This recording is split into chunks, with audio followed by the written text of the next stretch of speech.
Hey everyone, Aaron here with a fresh new gig log, and this Friday I was at The Loft, which is a venue that I'm at a lot. In fact, you'll see me there a couple of times this year. I was responsible for ceremony, reception. Ceremony was at 4:15, last song was 10:30, my couple bounced at about 9:45, and something special, this was my very first same-sex wedding, and I'm gonna talk about that in just a little bit, but first I wanna take you to the wedding and show you all the gear that I used. Alright, we'll start underneath the booth. Headphones, I've got my Sennheiser G4 sitting on top of my Sub 2. Right over there is the Bose 32. Underneath it, I've got my fan and my Furman. Cooler with some drinks. Microphone stand. Laptop with Vibo. iPad mini. Backup microphone for me. Denon Prime 2. Bose T4S. And then something new tonight, I've got my Ape Lab sticks that I stuck on my booth here. And I'm also using the Ape Lab Maxis around the room.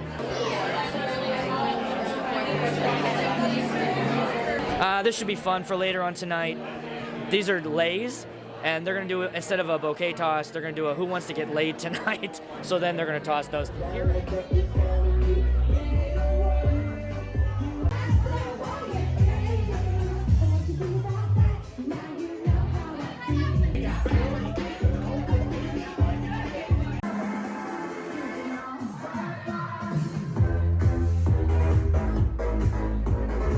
Should you have a beer at a wedding?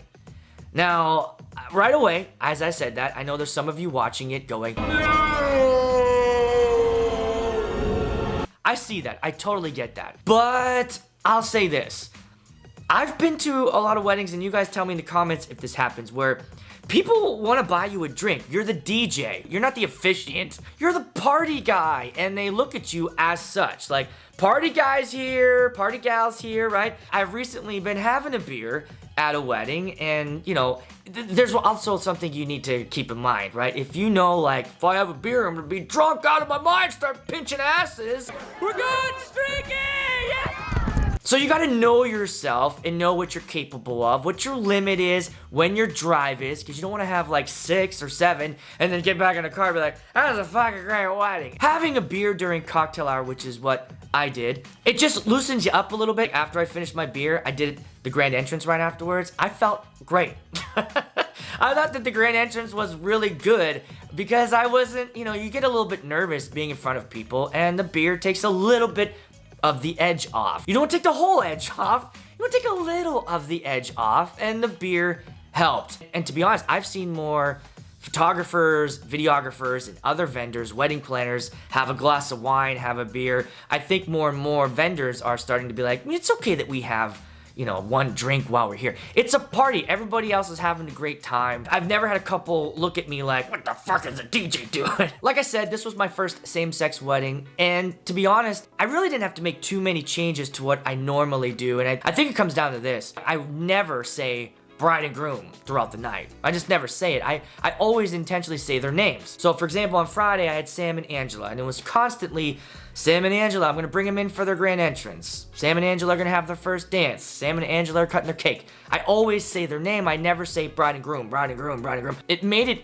an easy transition for me to do this wedding because I didn't have to worry about saying the wrong thing. The only time I almost slipped up was during the first dance. So I brought them onto the dance floor, and what I normally say to everyone is like, and now everybody, Kyle and Marie are about to share their first dance together as husband and wife. So I'm on the mic, and now everybody, Sam and Angela are about to enjoy their first dance as, and then it hit me like, don't say it.